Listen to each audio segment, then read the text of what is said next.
Hey everybody, this is Dr. Maples. Welcome to my intro sociology class. I'm glad to have you in this class. Today we're going to talk about some of the basic bare bones ideas about sociology. Now this lecture is going to be split into a couple of videos. The next one is going to focus on a guy by the name of Wright Mills, a name you will hear me say many times this semester, including his idea, the sociological imagination, something that we'll use all semester long. But before I get to him, I've got to explain some basic components of what we mean by a society, and also explore a little bit of what sociologists do. Let's get started on that. Now, if we want to start at the basics, we need to understand what a sociologist is. A sociologist is someone who studies society. In fact, we are trying to understand or create knowledge about society. We want to understand how individuals experience our society. We want to understand how all the individuals on this planet interact and communicate and share ideas and create ideas, and how all these pieces function in a fairly uniform way so that people can more or less predict their daily tasks and their daily experiences. But also, we want to understand how all of that might, in some way, shape how an individual lives their lives, shape how, for example, an individual might make certain decisions. Sociology is a very exciting field, and we'll talk a lot about in detail what sociologists do, as well as later get into the history of how our field is developed. But for now, we're going to stick with the simple idea that sociologists study society. That unfortunately leaves us with a very unenviable task of trying to decide what we mean by society. Society is a very big idea. In fact, society is such a big idea that if I ask you to list anything that you think you could find in a society, pretty much everything you could say would fall into something we could find in society. Just sketching out a few ideas over a few minutes, society includes money, people, like you and me, the idea of age, government, which organizes people, families, educational systems, beliefs. Your phones are part of society. And let's certainly not forget music, something that I deeply love. All these things are part of a society. Now, one of the things that I encourage all of my college students to do is when you're confronted with a really big idea, start breaking it into manageable pieces. Start breaking it into chunks. In fact, to create a definition that we'll use starting out in this class in defining society, we're going to do just that. I'm going to go step by step in breaking this idea of society into chunks so that we can think about how each of these pieces might work together. Now, where does a society start? It starts with you and me, and the Biebs. Justin Bieber, 100% part of society. Individuals create society. In fact, I'm going to say something very scary. Are you ready for this? If all the humans were to die out today and vanish from this planet, society would vanish with them. Society is something that only exists because we all agree that it exists. We all adhere to these rules and ideas and guiding principles that keep this machine running. So without individuals like you and me and the Biebs, society doesn't function. But let's think about that for a moment. Do all individuals experience society the same way? Does Justin Bieber and you have the same experiences in our society? Maybe not. Justin has more resources than I certainly have, and probably has more resources than you. He's very engaged in our society. He's famous. People know him. If he attempted it, he might have a little bit of political power, perhaps. He had a different background than some might have. I understand he was raised in a single-headed female household in fairly poor experiences. Are his experiences indicative of everyone else's? Probably not.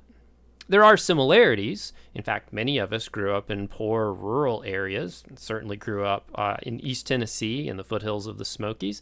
So that's something that's very familiar to me, but I was fortunate to have both of my parents in a fairly quiet, stable home life. Maybe others don't have that.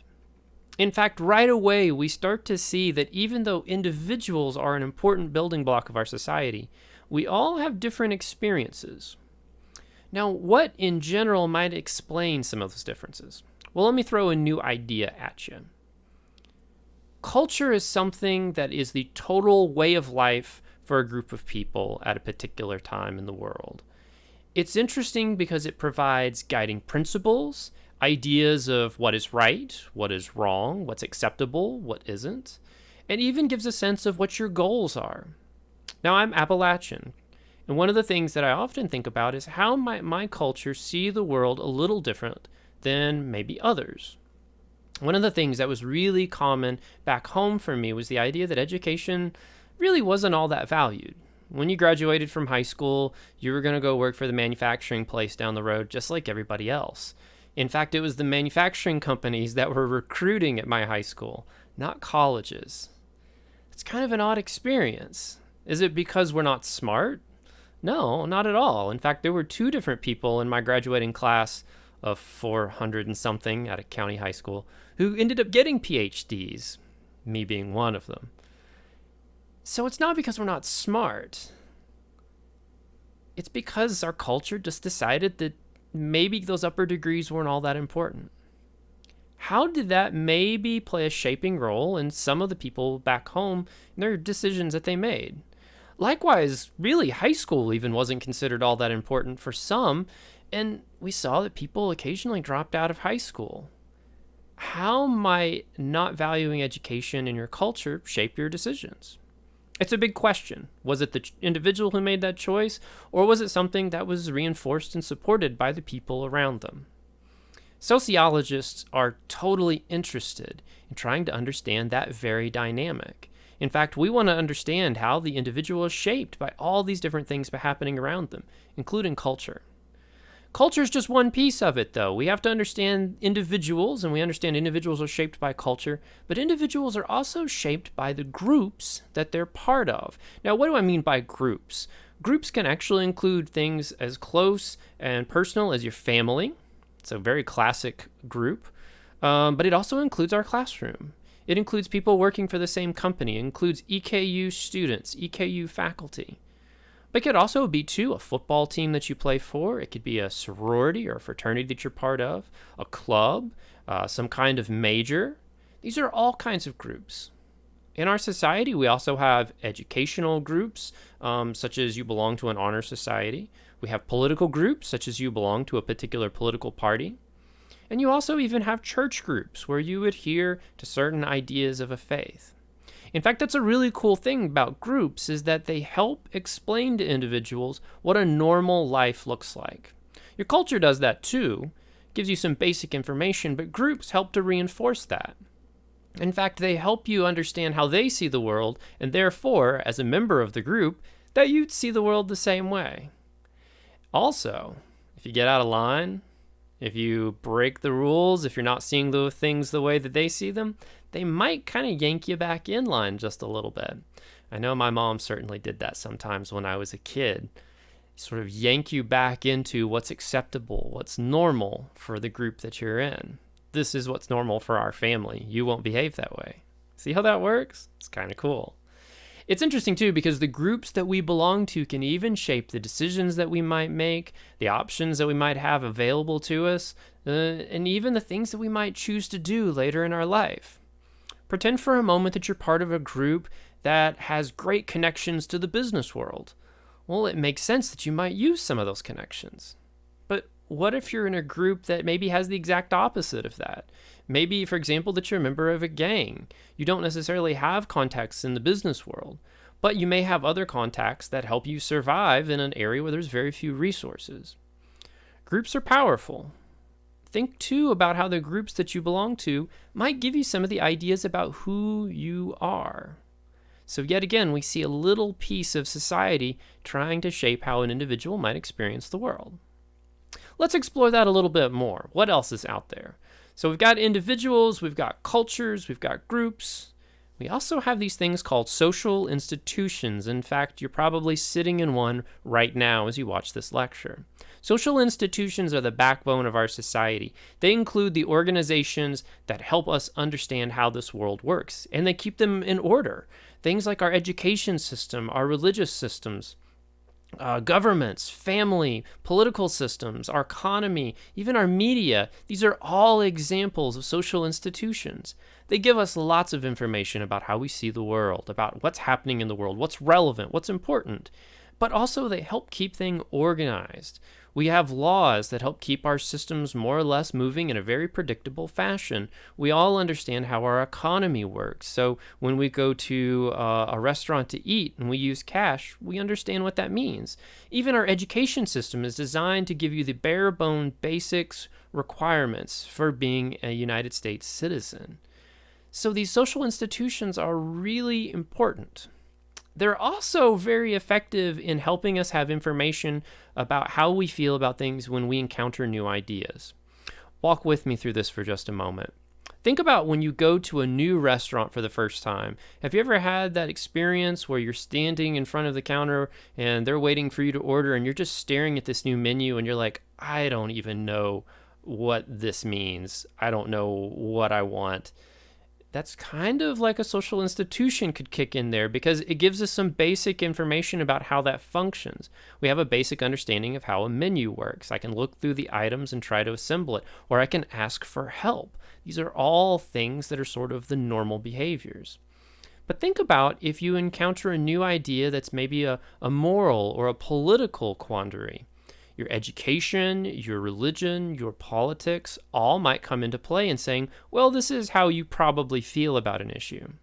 As such, you might not have to even make up your mind at all. Yet again, individuals being shaped by the things around them. We've got individuals in our society, we've got groups, culture, we've got these social institutions, which we'll talk about all semester long. What else is there? Well, we also have differences. We've talked about the fact that as individuals, we don't necessarily all experience the same things. In fact, we'll spend the later part of the semester talking about how where you live shapes some of your experiences and the opportunities that you have. We'll talk about the differences of living in cities versus rural areas, like here in the Red River Gorge, Eastern Kentucky area. Now, it also could be differences in terms of the resources that we have available. Not all of us have the same bank accounts, wealth, jobs, educational attainment, and opportunities. So we'll talk about how those differences might, in some small way, shape the decisions that you make. Not all people experience things the same. Not all locations are the same. So we have to think about how these differences can come into play. For example, let's pretend that you want to start a new business. Let's pretend you're in a scenario where you need startup money. Where would you go for that? Well, in some cases, you may have been raised in an area where there's lots of banks willing to give you loans. Maybe there's a community that you could rely upon, church members, family members who have money that they could put towards your business.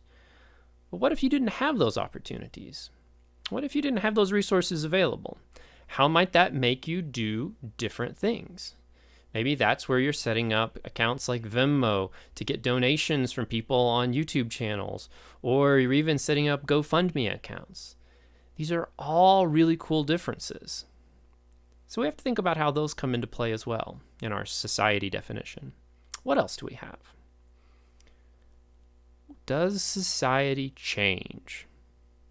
Short answer is yeah, all the time. In my lifetime, I have seen so many changes. The legalization of same-sex marriage being a recent one. These were monumental changes in our society. But let's go further back in time. Let's go back to when my grandmother was alive. My grandmother was born in the very late 1800s, around 1894, if I remember correctly. She actually lived a good chunk of her early years in a world where females did not have the right to vote, because suffrage didn't happen until, if I remember correctly, 1919, 1920. So she lived in a world where she didn't have the ability to vote. Even if I'm doing my math correctly, as a young adult would not have been able to have voted. Think about that for a moment. Our society's gone a long way. We've changed in a lot of great ways. Doesn't mean that we're necessarily done changing, but it means that our society definitely does change. In fact, we would say that it's not static. Static means that it stays the same, and that definitely doesn't define change. Likewise, we know that norms change. Things like tattoos have become an absolutely normal thing.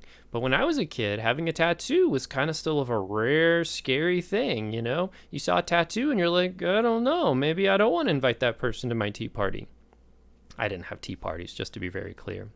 Kenneth, can we edit that out? Good. Okay. So, with change in our society, we see that things don't stay the same. Our norms may change, our cultures may change, our expectations may change. Even long-standing ideas will change. Things like the ability to vote, things like the clothes that you're allowed to wear. This is exciting. These are all little pieces in our defining moment of creating a definition for society. So let's put all this stuff together and let's call our first lecture done. Our newly revised definition for society is as follows. Society is a highly structured but fluid system of human organization, and it includes interactive cultures, institutions, groups, and differences. Let's explain that for a moment. Let's break those pieces down. Let's tie it back to what we've talked about. It's a highly structured system because on any given day, we can pretty much guess with 95% accuracy how our days will go. We understand that laws will still be in effect when we wake up tomorrow morning, or at least we hope so. So we can predict those things because of that structure. Likewise, the idea of waiting in line at a restaurant isn't going to change tomorrow. So I know that I can go to a McDonald's and wait in line, and it's more or less going to be the same. But it's a fluid system. In fact, we're experiencing that right now as I make this video because of COVID-19. The idea of waiting in line has changed, actually, just a little bit, because now we're expected to social distance when we wait in line. So you see how there's some fluid changes, there's ability to not be static. So already our society is changing right there. And who knows, maybe with the creation of to-go queues and things like that and the long-standing expectations of getting takeout, maybe as we understand restaurants now will forever change. Nonetheless, society is a highly structured but fluid system of human organization. It keeps us all going in the same directions. And it involves interactive cultures because being Appalachian, I interact with other cultures from all around the world every day, and it's awesome. It's one of my favorite parts of being at a university is getting to interact with other people's experiences and understand how we're the same and how the differences are there, but also how we see the world the same way and can work together. Likewise, there's these institutions, education, religion, politics, always running in the background, always making sure that things are organized. And sometimes when one maybe isn't as organized as it might normally be, others will take over and kind of help support it. In fact, we'll talk about that in a couple of lectures. Groups are there too because these groups are giving us these ideas about who we are and how the world operates, and also maybe helping to keep us in line, like our family keeping us in line. And then there's certainly the differences. And this is a key part of sociology because all semester long, I'm going to continue to come back to this idea that how is it that different experiences, different resources, different opportunities might shape individual decisions in our society. We're going to call it there. This is our first lecture done. Woohoo! We're now going to move on to our next lecture. So if you have any questions about this one, you feel free to email me. We've got drop-in office hours via Zoom. Get in touch with me if you have any questions. I'm always here to help. Until then, make sure and complete your quiz for this short section, and then join me in lecture 1.2 as we begin to think about this important idea of the sociological imagination. I'll see you then.